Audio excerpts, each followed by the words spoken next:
Hello and welcome to the Federal. In August 2017, the BRD Medical College in Gorakhpur, Uttar Pradesh ran into a massive oxygen crisis. Eventually, the crisis led to the deaths of 81 people, including 63 children. But one junior doctor, over 54 hours, tried his best to save the patients and pulled in all the efforts, made multiple calls. While he was hailed as a national hero one day, the next few days he was charged with medical negligence and corruption and was put inside a jail. Today we have with us Dr. Kafeel Khan, the doctor who tried to save the children and the adult patients there. Dr. Kafeel Khan has written a book, The Gorakhpur Hospital Tragedy, on the 54 crucial hours in the hospital. The book has been translated into Tamil and has been released in Chennai on September 3. Hello, doctor. Hello. Thank you for being here. And before we start, I want to show the audiences this book, The Gorakhpur Hospital Tragedy by Dr. Kafeel Khan, which has been translated into Tamil and was released in Chennai on September 3. Doctor, can you tell us about this book? What made you write this book? The purpose of this book to tell the people the truth. Actually, people know my story in a bit and pieces. And whenever they talk about the Gorakhpur Hospital Tragedy, which I always call as a man-made massacre,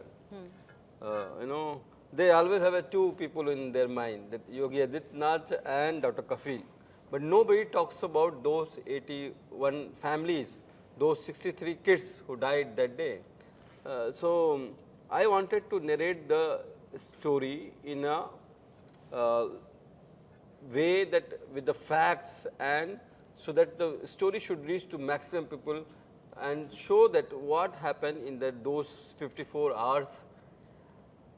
The infrastructure, health infrastructure is just the whole India infrastructure, and in COVID-19 we have seen in 2020 when COVID-19 second wave how the whole infrastructure crumbled. So I just wanted to tell the people the real story. Okay. So when this crisis unfolded in BRD Medical College, you were way junior. I think you were 1 year old in that institution. Yeah. So why did you take it upon yourself to, to do all these things, to do whatever you did? See, if you have a thorax, if you have a heart and heart is beating, I think you will also do the same thing.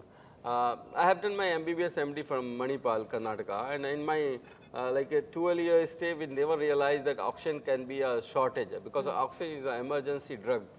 I got a WhatsApp message around in the night, midnight, and that's saying that oxygen ran out and kids are dying. So I just ran out for the to save those kids, and it's just a humanity. I told you that you all also won't want to see any kid die in front of you. So it's not about any heroism or anything. It's just to saving kids. Okay. But I still feel guilty sometimes that even though we tried hard, even though we arranged 500 cylinders in those 54 hours, even though it's not only me, the junior doctors also, they worked, the sisters, the ward boys, everybody worked tirelessly for 54 hours to save those 400 lives, but we couldn't save 63, and 18 adults died. So it was a tragic incident. How did those 54 hours change your life? I think that changed my life in both the positive aspect and the negative aspect also. Before this incident, I was just common doctor which goes to hospital, come back to home, spend time with family. That's what my routine. But after this incident, that suddenly the media, the local people, the local media, they saw my effort and they made me hero, Masiha, and whatever. And I still remember on 13th of August 2017, when the Chief Minister of Uttar Pradesh, Yogi Adityanath ji, came, and I was called that Chief Minister is calling you. I was very, enthusiastic, like Chief Minister is calling. I corrected my tie, and I thought I'll get a pat on my back. If you don't mind, I'll just read that what I have explained in my book, you know. Unsuspecting of what was to come, I entered the cubicle where the VIP stood and greeted everyone. I had imagined that I would receive a pat on the back. Instead, I was met with a pin drop silence. Everyone simply stared at me. The chief minister stared at me, ignoring my greeting. He was fuming, he was flushed, and he was angry. तो तू doctor कफील है. So you are Dr. Kafeel. See, even in Tamil also, ni and ninge, there is a difference. When in Hindi is tu and aap is different. So when he said tu, I got something is wrong. I got shocked. Okay. तो तूने cylinder arrange किया था. You had arranged the cylinders. I said yes. तो तू सोचता है तू cylinder लाके तू hero बन जाएगा. He pointed finger on me, and I think those 4 sentences that changed my life. It is drastically upside down, and FIR was lodged. Cops started coming to home. I was sent to imprisonment for more than 8 months. My whole family was devastated. My brother was shot where the chief minister was there that day on 10th of June 2018 near the Gorakhnath temple within 500 meters. So we were financially broken. We became untouchable in the same Gorakhpur where I was born, my birthplace. So things were changed. But if you talk about the positive aspect, one was this, that I have written a book, so I became a writer. Then during my 8 months of prison life in Gorakhpur, I started reading books, because before that I was just reading medical books and all. We never had a time. So I started reading so many like Marx, Lenin, French Revolution, Ambedkar, Gandhiji, so many novels. And I realized that even though doing good work, even though belongs to a very upper class middle family, even though doing all this, I can be penalized. So what is happening to those people who don't have voice? So so I started raising those issues which affect the common Indian citizen. So I become an activist also. So things have changed. Life has been changed. But for me, professional, it was a setback. And even after 6 years, I'm fighting court cases and all. Yeah. So I was going to ask you about it next. You had cases against you. You were accused under National Security Act, and you had cases of medical negligence and corruption. So what are the status of those cases? They all have been quashed by High Court, and even the NSA was quashed by Supreme Court also. Initially they lodged around 9 to 10 charges, including my degree is also fake, 420 corruption charges. But the High Court has clearly said there is not a single evidence against Dr. Kafeel for medical negligence and corruption. National Security Act was just, I think it is draconian law, and Yogi government is just wanted to keep my mouth shut and don't want to speak. That's why they have put, because my speech, even the High Court and Supreme Court has clearly said that my speech was about integrity and unity of India. And the district magistrate who was charged with NSA, the High Court has clearly criticized that he has not applied his mind, He was very selective in reading my total speech. So charges has gone, but yeah, lower court, the case is still going on, like 308, a culpable homicide about that BRD oxygen tragedy. So how are you handling that case? You've been accused of culpable homicide. What's your response? See, the UP government says in the High Court and Supreme Court affidavit that there is no death because of shortage of oxygen. But we have proved that there was a shortage of oxygen. Through RTIs we have got it. Culpable homicide, like it is a, I would say it's a bad stain on my career. But I know what I did in those 54 hours, and those parents also, they know. I was surprised when I came out of prison. There were so many parents who were having the hoarding, and they were saying, "Welcome back, Dr. Kafeel." Those parents who lost their kids, they were also there. So For me, these charges are as such, I don't take it because court has acquitted me. The higher judiciary has acquitted me. But yes, you are right. You are right that people have divided on this issue. Is still, and they call me murderer, infamous Dr. Kafeel, 70 बच्चों का हत्यारा. They still call me with that name, oxygen cylinder chore, thief. So that's the way the life goes. And I think that once the people will read a book, I think they will know the story. That's why I'm trying to publish in as many languages as I can. Okay. So basically, you immediately after the incident, after the tragic incident, you were hailed as a national hero. After a few days, you were turned into a villain. So how did you foresee the situation? How did you handle it? No, not at all. You know, when this incident was happening, this 54 hours, it was very challenging. It was not about only arranging 500 cylinders.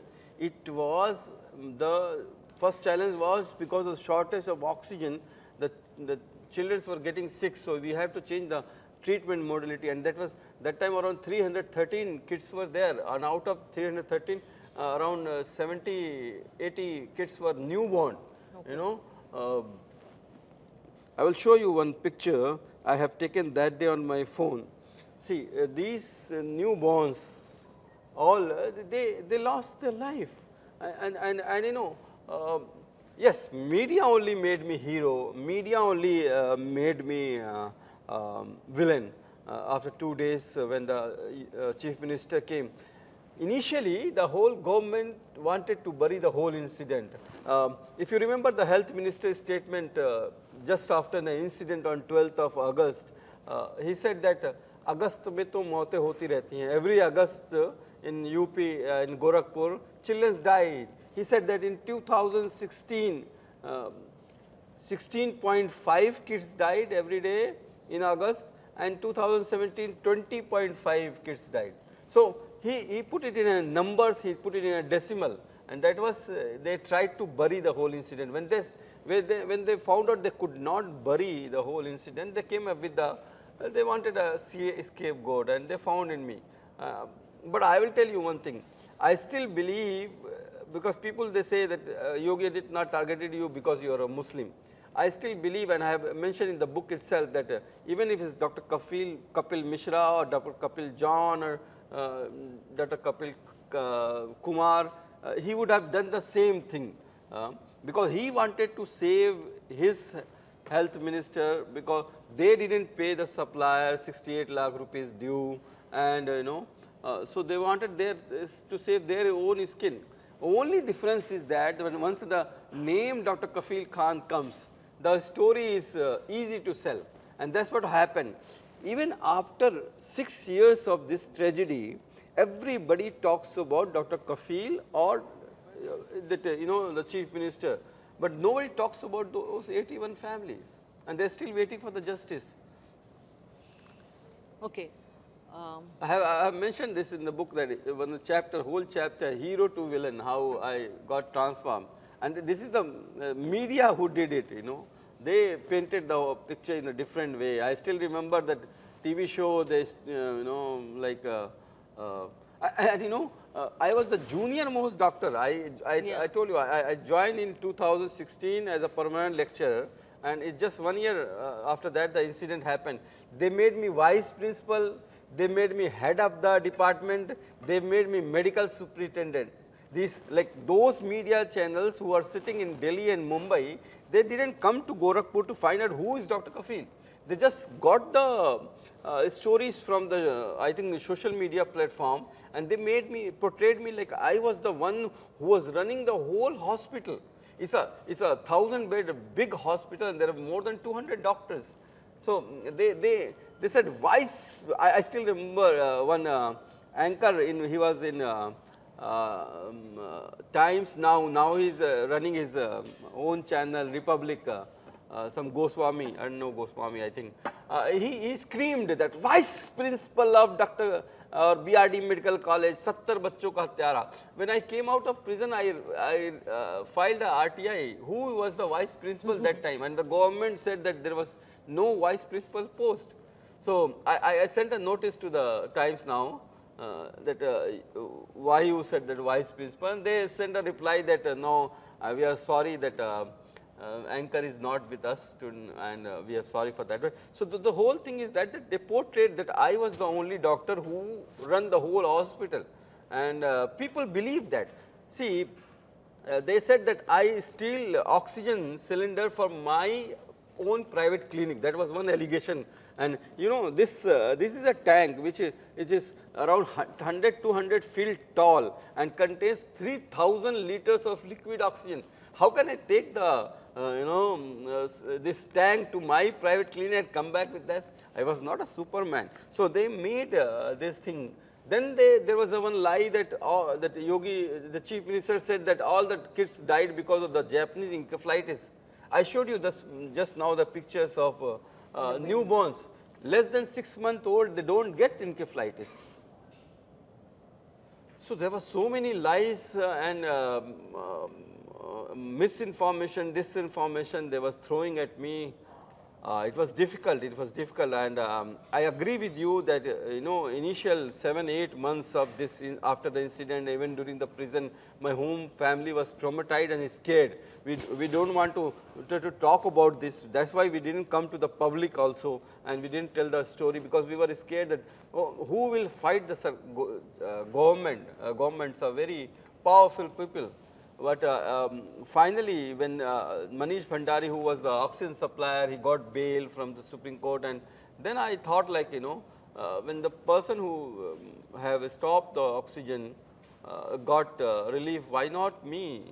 So I wrote a letter, 10-page letter from the Gorakhpur prison, and my wife came to on 18th of April 2018, and she said that they are going to Delhi to file a case in Supreme Court, but because High Court was not listening, and so I thought, it just came to my mind that I wrote a 10-page letter to the public. I narrated the whole incident, that those 54 hours what happened, and I didn't know that, even I didn't imagine that the judiciary can be influenced by the social media. I wrote the letter on 18th, my wife released that letter on 19th of April, and I got bail on 25th. Okay, okay. So things are there. But yes, during my BRD, during my Gorakhpur prison time, I never, nobody physically touched me. I was not physically harmed. Mentally, yes, but it was during the this anti-CA NRC agitation. I gave a speech in Aligarh, and then Uttar Pradesh government charged me with the National Security Act, and they picked me from Mumbai airport, where next day on the 29th, next day was Gandhiji's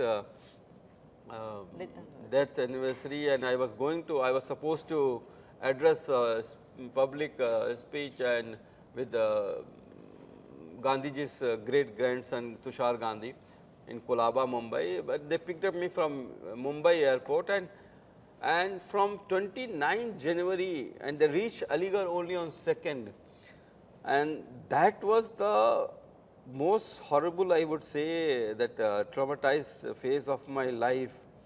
They used to take me to the different isolated buildings, deserted buildings, and they used to make me naked. They used to beat me with a stick belt, and they used to scream, I don't know whether they were from special task force of Uttar Pradesh government or some look like some rowdy people, because they were drunk, and I could see the hatred in their eyes. I could see the hatred in their eyes, and they didn't give me food or water for 4-5 days. I was hungry. I used to scream. They said that you went to Japan to destabilize the government. I said, see, my passport is with the judiciary. How can I go outside India? And why you are saying Japan? You can say Pakistan. They said that you have made a powder which can kill millions of people. I said that if you are talking about corona, I am a doctor, I am not a scientist who can make a powder. So all these type of allegation, I was hungry, I was thirsty, and they beaten me so badly that my whole back, my leg, thigh, the buttocks, the skin was peeled off.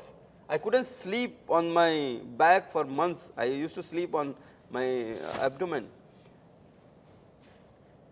When I reached Mathura prison on 2nd of February, I was so hungry and thirsty that I forgot my pain of what they have given. I just begged the jailer that time that please give me just food and water. And he said that unless you stop talking against the government, we won't give you. And they put me in an isolated cell. In prison they have isolated cell. It is a small cell where you have to, the toilet and everything is there in that, and they left me there.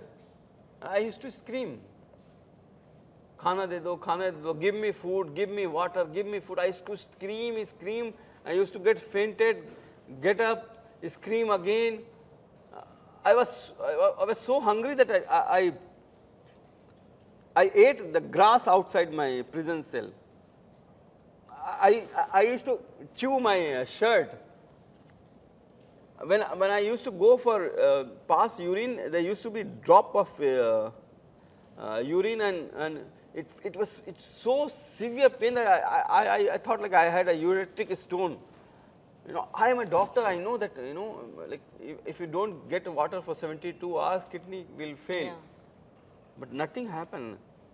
I started hallucinating. I could see chicken, burger, mutton, pizza, idli, dosa in the air, and I used to hallucinate. I used to run, and I used to like try to eat. It was so horrible. Only after my brother intervened, and then only I got shifted to the normal cell. Okay. So that was a bad experience in Mathura prison. In 6 years, for the past 6 years, I have spent more than 500 days in prison. So life is tough, but I believe that somebody has to speak. Somebody has to. Everybody can't be a mute spectator. Somebody has to tell the truth. The first time or the entire nation heard of a major oxygen crisis was during the COVID. Of course, we know about this incident, but COVID kind of amplified the crisis and showed it to the nation. What is the difference between what happened in Gorakhpur and during COVID? I started my book with the 4th May 2021 High Court judgment. Which says that we are at the pain in observing that and non-supplying of oxygen to the hospital is a criminal act and not less than a genocide. By those who have been entrusted the task to ensure continuous procurement and supply chain of the liquid medical oxygen. This is not about the BRD incident, this is about the COVID second wave in 2021.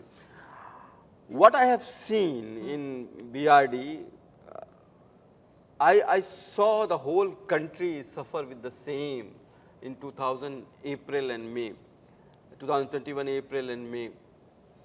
It was like an acute deja vu situation for me, and for the first time in Indian history, in 75 years post-independence, the elite class which thinks that health is a commodity and then can, whenever they want, they can throw money and they can get best treatment, best hospital facilities, best doctors.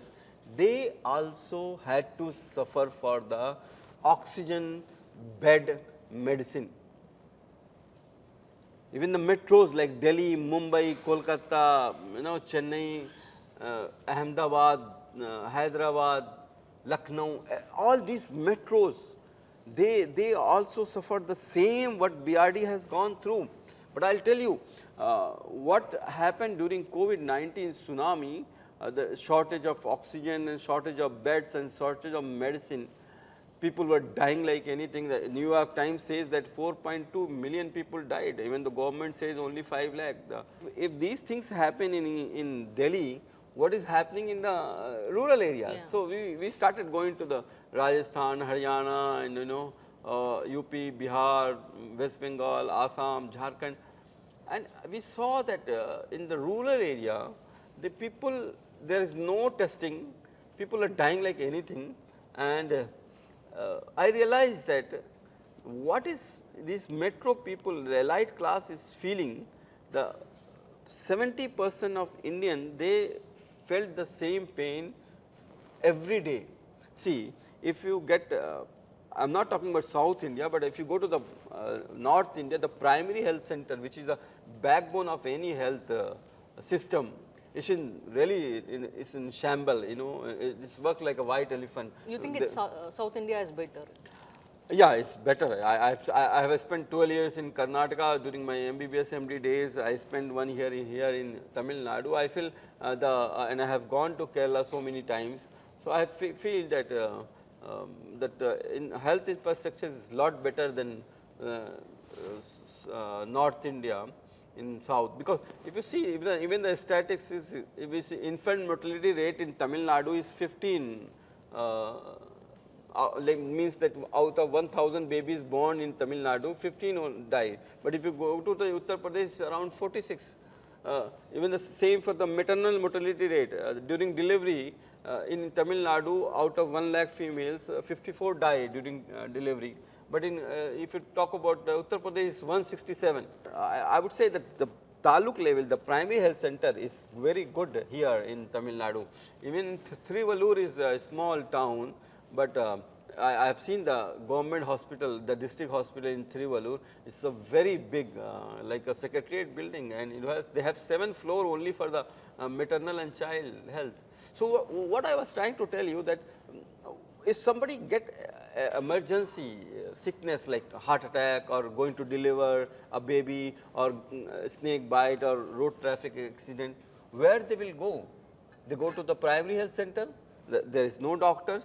They will refer to the district hospital. They go to the district hospital. They say, no, we don't have facility. Go to the tertiary care. Tertiary care is around 80 to 100 kilometers. By the time they reach, half of them dying. So that's why you started this Doctors on the Roads. Yes, and health for all. That initiative we started Health for All. Actually, in our constitution, it's written that health is a government subject.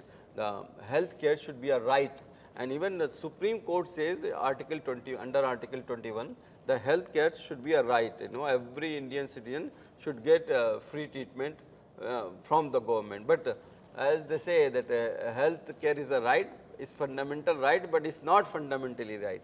So we have started this Health for All campaign with around 56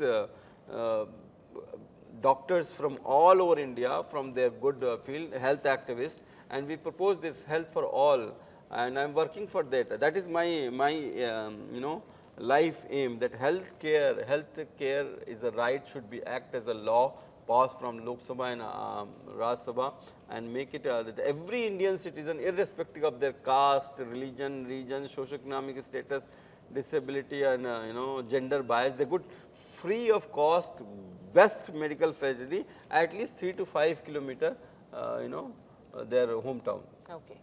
So thank you so much, Doctor, for your time and for all your efforts, and all the best for all your endeavors. Thank you. Subscribe to the Federal's YouTube page for more news and updates.